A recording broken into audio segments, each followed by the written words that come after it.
आज की इस वीडियो में मैं इस लिथियम फॉस्फेट बैटरी का जो बैकअप टेस्ट है वो करने वाला हूँ। ये जो बैटरी है 100 एच कैपेसिटी की है। इसे मैंने ऑनलाइन परचेज़ किया था, लगभग ये मुझे 13,500 के बजट में ये मिली थी।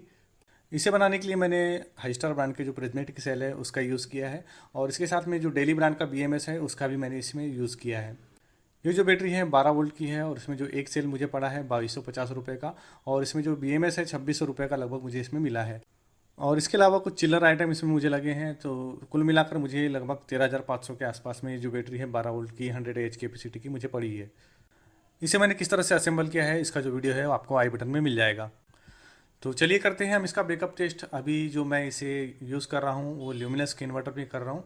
ल्यूमिनस जीलियो 1000 VA का ये जो मॉडल है, ये नॉर्मल इन्वर्टर है जो कि साइन वेव इन्वर्टर है, और इसी पर मैं इस बैटरी को यूज़ कर रहा हूँ। इसे यूज़ करते हुए मुझे लगभग 1 महीने होने वाले हैं, और इस इन्वर्टर पे जो है बैटरी है बहुत अच्छी तरीके से वर्क कर रही है, और इसका जो बैकअप है बहुत ही अच्छा है। आपको इसका जो रिजल्ट मिलेगा बहुत ही शॉकिंग रिजल्ट मिलेगा, क्योंकि इसका जो बजट है इसके हिसाब से बहुत अच्छा परफॉर्मेंस इस बैटरी ने मुझे दिया है। तो बैकअप टेस्ट करने के पहले हम इस बैटरी को फुल चार्ज कर लेते हैं, और इसका जो बैकअप टेस्ट है मैं इस कूलर पे करने वाला हूँ। और ये जो कूलर है 160 वाट की जो पावर है वो इनपुट में लेता है। तो अभी जो हमारा इन्वर्टर है फुल चार्ज होने ही वाला है। ये देखिए हमारा जो इन्वर्टर है फुल चार्ज हो गया है। इसे हमारे जो BMS है उसने 14 वोल्ट पे आके इसे कट कर दिया है, और इसके बाद हमारी जो इन्वर्टर की चार्जिंग है वो भी रुक गई है। इसके बाद मेरे पास एक पावर मीटर है। इसका यूज़ हम अपने जो आउटपुट है इन्वर्टर के वहाँ पर इसे मेज़र करने के लिए करेंगे। तो इसके लिए सबसे पहले मैं इसकी जितनी रीडिंग है उसे सारी जीरो कर देता हूँ। उसके बाद हम इसके आउटपुट में इसे लगाएंगे। अब इसके बाद मेरे पास एक एक्सटेंशन बोर्ड है। इसे मैं मेन पावर सप्लाई के जो बोर्ड है वहाँ से निकाल करके अपने जो इन्वर्टर के आउटपुट है वहाँ पर इसे लगा लेता हूँ, और इसके बाद हम इसे अपने जो आउटपुट है इसका इसे हम अपने कूलर के साथ में कनेक्ट करेंगे। ये मैंने इन्वर्टर के आउटपुट के साथ में जो अपना पावर मीटर है उसे कनेक्ट कर दिया है। उसके बाद मैंने इसमें जो कूलर का केबल है वो भी लगा दिया है, और हमारा जो कूलर है वो स्टार्ट हो चुका है। ये आपको मैं दिखाता हूँ। हमारा जो कूलर है ये चलने लगा है। तो अभी हम देखते हैं हमारा कूलर की पावर जो है कंज्यूम कर रहा है। तो यहाँ पर लगभग 165 वाट की जो पावर है यहाँ कंज्यूम हो रही है, और इसके बाद अभी जो है रात के 8:40 हो रहे हैं। तो ये जो पावर है 165 166 यहाँ पर हो रही है, और इसके बाद ये करंट 845 मिली एम्पियर की, और जो वोल्टेज है 207 वोल्ट है इसके हमारे जो इन्वर्टर है उसके आउटपुट में मिल रहा है। इसकी फ्रीक्वेंसी है, और इसका जो मिनट है टाइमिंग उसे मैं चेंज कर देता हूँ। यहाँ पर अभी हमारा जो मिनट है इसे भी मैं 0 पे लाके सेट कर देता हूँ, और यहाँ पर हमारी जो किलोवाट आवर में जो है यूनिट हमें शो करेगी। तो अभी यहाँ 0 है। जैसे जैसे समय बीतेगा इसमें यूनिट हमारी जो है वो रिकॉर्ड होते जाएगी, और यहाँ जो है इसका पावर फैक्टर दिखा रहा है 0.94। तो ये देखिए मैंने अपने जो इन्वर्टर है उससे अपनी जो मेन सप्लाई है उससे डिस्कनेक्ट करके रखा हुआ है, और यहाँ जो इन्वर्टर का डिस्प्ले है यहाँ पर इसमें जो बैकअप वाला टाइमिंग है, बैटरी हमें कितना बैकअप देगी वो यहाँ पर लगभग लगभग बताता है हमें कि कितना समय हमें ये दे सकती है। यहाँ पर अभी हमें 5 घंटा 55 मिनट का जो बैकअप टाइम हो यहाँ दिखा रहा है। ये जो डिस्प्ले टाइमिंग है ये लगभग सेम ही होता है, थोड़ा बहुत इसमें जो अंतर है वो आता है। तो अब आगे मैं आपको जो अपनी बैटरी है उसके वोल्टेज अभी इस कंडीशन में कितने हैं वो आपको चेक करा देता हूँ। ये जो इपॉक्सी सीट हमारी बैटरी के ऊपर लगी है इस पर मैंने होल करके रखा हुआ है, जिससे कि हम इसके जो वोल्टेज है वो मेज़र कर सकें। तो यहाँ पर अभी 13.27 इसका जो मेन वोल्टेज है यहाँ पर दिखा रहा है। अब मैं आपको इसके जो सेल है उसका इंडिविजुअल जो वोल्टेज है वो भी चेक करके आपको दिखा देता हूँ। तो ये जो पहला सेल है इसके वोल्टेज आपको मैं दिखा देता हूँ। 3.29 वोल्ट इसमें हो रहे हैं, और ये जो सेकंड सेल है इसमें 3.34 जो वोल्ट है इसमें दिखाई दे रहे हैं, थोड़ा सा इसमें ज़्यादा वोल्टेज है। अब जो तीसरा सेल है उसका वोल्टेज यहाँ पर 3.31 है, और जो चौथा सेल है हमारा उसका वोल्टेज मैं आपको बता दे रहा हूँ यहाँ पर 3.29। इतना वोल्टेज इसमें यहाँ पर दिख रहा है। तो थोड़ा बहुत इसमें जो है वोल्टेज का वेरिएशन है। आगे देखते हैं कि कितना वोल्ट हमें जो है ड्रॉप होता है। तो हम मिलते हैं 1 घंटे बाद, और फिर देखते हैं कितना वोल्टेज का ड्रॉप इसमें होता है, और कितनी यूनिट हमारे जो इन्वर्टर से हमारे कूलर में जाती है। Hour later. तो अभी जो टाइम हो रहा है 9:40, और हमारा जो मीटर है यहाँ पर अभी हमें यहाँ पर 159 जो वाट है हमारा कूलर जो है वो कंज्यूम कर रहा है। इसके बाद मैं आपको यहाँ पर जो करंट बता देता हूँ 795 मिली एम्पियर की, वोल्टेज 207 वोल्ट का, और इसके बाद हमारी जो फ्रिक्वेंसी है 49 हर्ट्ज़ की, और इसके बाद हमारा जो टाइम हुआ है 59 मिनट, मतलब लगभग 1 घंटा हमारा हो चुका है। और इसके बाद हमारा जो यूनिट है 0.16 किलोवाट इसने जो यूनिट है वो कंज्यूम किया है, और यहाँ पावर फैक्टर है 0.95। अब इसके बाद चलते हैं हम अपने इन्वर्टर की तरफ। तो यहाँ मेरा जो इन्वर्टर है दूसरे कमरे में रखा हुआ है, और यहाँ जो टाइमिंग बता रहा है हमारा 5 घंटा 8 मिनट, मतलब लगभग इसमें इन्वर्टर में शो कर रहा है कि हमारा इन्वर्टर की जो बैकअप है 5 घंटा 8 मिनट होगा। और यहाँ हमारा जो वोल्टेज है हम अपने जो मल्टीमीटर है उसकी सहायता से चेक करेंगे कि कितना उसका जो वोल्टेज है आउटपुट में हमें मिल रहा है अभी। तो पहला सेल मैं आपको चेक करा देता हूँ। यहाँ पर 3.29 पहले सेल का जो वोल्टेज है, और दूसरे जो सेल का वोल्टेज है ये भी 3.29 है, और जो तीसरे सेल का वोल्टेज है वो भी चेक करा देता हूँ। यहाँ पर अभी जो तीसरे सेल का वोल्टेज है लगभग 3.29, मतलब सेम ही वोल्टेज है। और जो चौथा सेल है इसका जो वोल्टेज है 3.29, मतलब जो चारों सेल है वो बैलेंस कंडीशन में यहाँ से डिस्चार्ज हो रहे हैं। अब मैं आपको इसका जो ओवरऑल वोल्टेज है वो चेक करके बता दे रहा हूँ। तो यहाँ पर 13.16 इसका जो ओवरऑल वोल्टेज है वो यहाँ पर हमें शो कर रहा है।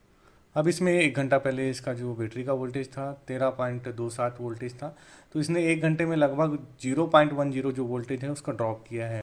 अब यहाँ जो इन्वर्टर पे मैंने जो वोल्टमीटर लगा के रखा है इसकी रीडिंग मुझे सही नहीं लग रही है, ये सही नहीं बता रहा है। तो इसलिए मैं क्या कर रहा हूँ कि जो मल्टीमीटर है उस पर आपको जो है रीडिंग आपको दिखा रहा हूँ। अब मिलते हैं हम 1 घंटे बाद और देखते हैं कि हमारी जो बैटरी है कैसा रिजल्ट देती है। 2 hours later. तो अभी जो टाइम हो रहा है लगभग 10:40 हो गए हैं, मतलब 2 घंटे बाद हमारा जो पावर आउटपुट है हमारे 158 जो हमारा कूलर है वो कंज्यूम कर रहा है। और इसके बाद मैं आपको करंट बता देता हूँ। 796 मिली एम्पर की करंट जो हमारा कूलर वो ले रहा है, 207 वोल्ट है। और यहाँ जो टाइम हो गया है 120 मिनट का, मतलब 2 घंटे लगभग हो गए हैं। और जो किलोवाट है 0.32 किलोवाट इसने जो है कंज्यूम कर चुका। तो अब इसके बाद चलते हैं हम अपने इन्वर्टर की तरफ, वहाँ देखते हैं कि इसमें जो टाइमिंग है वो कितना शो करता है, कितना रिमेनिंग टाइम इसमें हमें बताता है। तो इन्वर्टर यहाँ पर दूसरे कमरे में रखा हुआ है, और यहाँ जो टाइमिंग बता रहा है अभी, यहाँ 4 घंटे का जो टाइमिंग है वो अभी रिमेनिंग इसमें बता रहा है कि हमारा कूलर जो है इतने घंटे और चल सकता है। अब इसके बाद हम अपनी बैटरी के वोल्टेज भी देख लेते हैं कि अभी कितने वोल्टेज इसमें बचे हुए हैं। तो अभी जो हमारी बैटरी है वो 13.07 वोल्ट पे आ चुकी है, और इसके 1 घंटे पहले इसका जो वोल्टेज था 13.15 इसका जो वोल्टेज था, और इसमें लगभग अभी 0.10 जो वोल्ट है उसका इसमें लॉस हुआ है। अब इसके बाद अलग अलग सेलों का जो वोल्टेज है आपको दिखा देता हूँ। तो यहाँ पहले सेल का 3.272 वोल्टेज है, और दूसरे सेल का यहाँ पर जो वोल्टेज है 3.27, और जो तीसरा सेल है उसका वोल्टेज आपको शो करा देता हूँ। यहाँ पर इसका जो 3.26 इसका वोल्टेज है, और जो चौथा सेल है उसका वोल्टेज है यहाँ पर 3.26, मतलब ये भी अभी बैलेंस कंडीशन में है। तो अब इसके बाद जैसे ही हमारी जो बैटरी है वो फुल डिस्चार्ज होती है उसके बाद आगे हम कंटिन्यू करते हैं। तो अभी जो टाइम हो रहा है रात के 3:10 हो रहे हैं, और हमारा जो इन्वर्टर है वो डिस्चार्ज हो चुका है, और हमारा जो फैन है वो भी ऑफ हो चुका है। तो अब आगे हम इसमें जो मीटर है हमारा पावर मीटर उसे भी देख लेते हैं। ये अभी ऑफ हो चुका है, इसे हमें पावर सप्लाई देना होगा, उसके बाद ही ये ऑन होगा और हमें जो रीडिंग है उसमें दिखाई देगी। अब हम चलते हैं हमारे इन्वर्टर की तरफ। तो हमारा जो इन्वर्टर है दूसरे कमरे में रखा हुआ है, और यहाँ भी कोई लाइट ग्लो नहीं कर रही है, हमारी जो बैटरी है फुल डिस्चार्ज हो चुकी है। तो अभी जो हमारा मीटर है इसे ऑन करने के लिए हमें इसे पावर देना होगा। तो मैं इसे इस बोर्ड में लगा देता हूँ, और इसका जो कनेक्शन है अभी हमारे इन्वर्टर के साथ में कनेक्ट है। इसे मैं यहाँ से निकाल करके हमारा जो पावर सप्लाई है मेन पावर सप्लाई वहाँ मैं कनेक्ट कर देता हूँ। और ये रही हमारी पावर सप्लाई मेन वाली, और इसे मैंने यहाँ पर लगा दिया है। अब इसके बाद हम देखते हैं हमारे जो मीटर है उसमें कितनी रीडिंग हमें दिखाई देती है। तो ये रहा हमारा मीटर, और इसके बाद हम इसमें देखते हैं अभी इसमें कोई लोड कनेक्ट नहीं है तो वाटेज 0 बता रहा है। अब इसके बाद इसमें हम इसकी जो यूनिट है कितनी यूनिट इसने बनाई है हमारी बैटरी ने उसे देखने के लिए हम इसमें यहाँ पर जो बटन है उसे प्रेस करते हैं। तो इसे मैं प्रेस करता हूँ, और यहाँ पर जो है वोल्टेज बता रहे हैं मेन एसी के। और इसके बाद यहाँ जो टाइमिंग है 386 मिनट हमारा जो टोटल लोड है वो चला है। और अब इसके बाद हम इसमें यूनिट देख लेते हैं। तो इसमें 1.03 मतलब लगभग 1 यूनिट जो है इसने हमारी जो बैटरी है उसने जनरेट की है। अब इसके बाद हम टोटल टाइम निकालें तो 386 मिनट में हम 60 का भाग देंगे तो 6 घंटा 43 मिनट जो है हमारा जो इन्वर्टर है उसने इस बैटरी पर हमें बैकअप दिया है। और हमने इसमें 160 वाट का जो लोड है वो चलाया है, और इस लोड के ऊपर में हमारी जो बैटरी है उसने हमें जो है 1 यूनिट जो है वो जनरेट करके दी है। तो इसके बैकअप के हिसाब से इसमें जो लेड एसिड बैटरी होती वो 200 एच की भी होती, तो हमें जो है इतना आउटपुट इसमें नहीं मिल पाता। तो बहुत ही अच्छा परफॉर्मेंस इस बैटरी ने हमें दिया है। लिथियम फॉस्फेट आयरन बैटरी है और 100 एच कैपेसिटी की है। ये लेड एसिड की तुलना में बहुत ही ज़्यादा हमें इसने जो है बैकअप ज़्यादा दिया है। और रही बात इसकी प्राइस की, तो 13,500 के मैंने बजट में से परचेज़ किया था, और इतने ही बजट में हमें जो है 150 एच की जो बैटरी है वो मिल जाती है। लेकिन उसकी तुलना में इसमें जो है हमें 100 एच की जो बैटरी है वो मिल गई थी उतने ही पैसे में, तो इसलिए मैंने इसे परचेज़ किया है। तो आज की वीडियो में बस इतना ही, और ये वीडियो थोड़ा सा ज़्यादा लंबा हो गया है, तो अगला वीडियो में बनाऊंगा कि ये जो बैटरी है वो चार्जिंग में कितना टाइम लेती है। और ये जो वीडियो पसंद आया तो वीडियो को लाइक कीजिए, शेयर कीजिए और मेरे इस चैनल को सब्सक्राइब कीजिए। वीडियो देखने के लिए आपका बहुत बहुत धन्यवाद।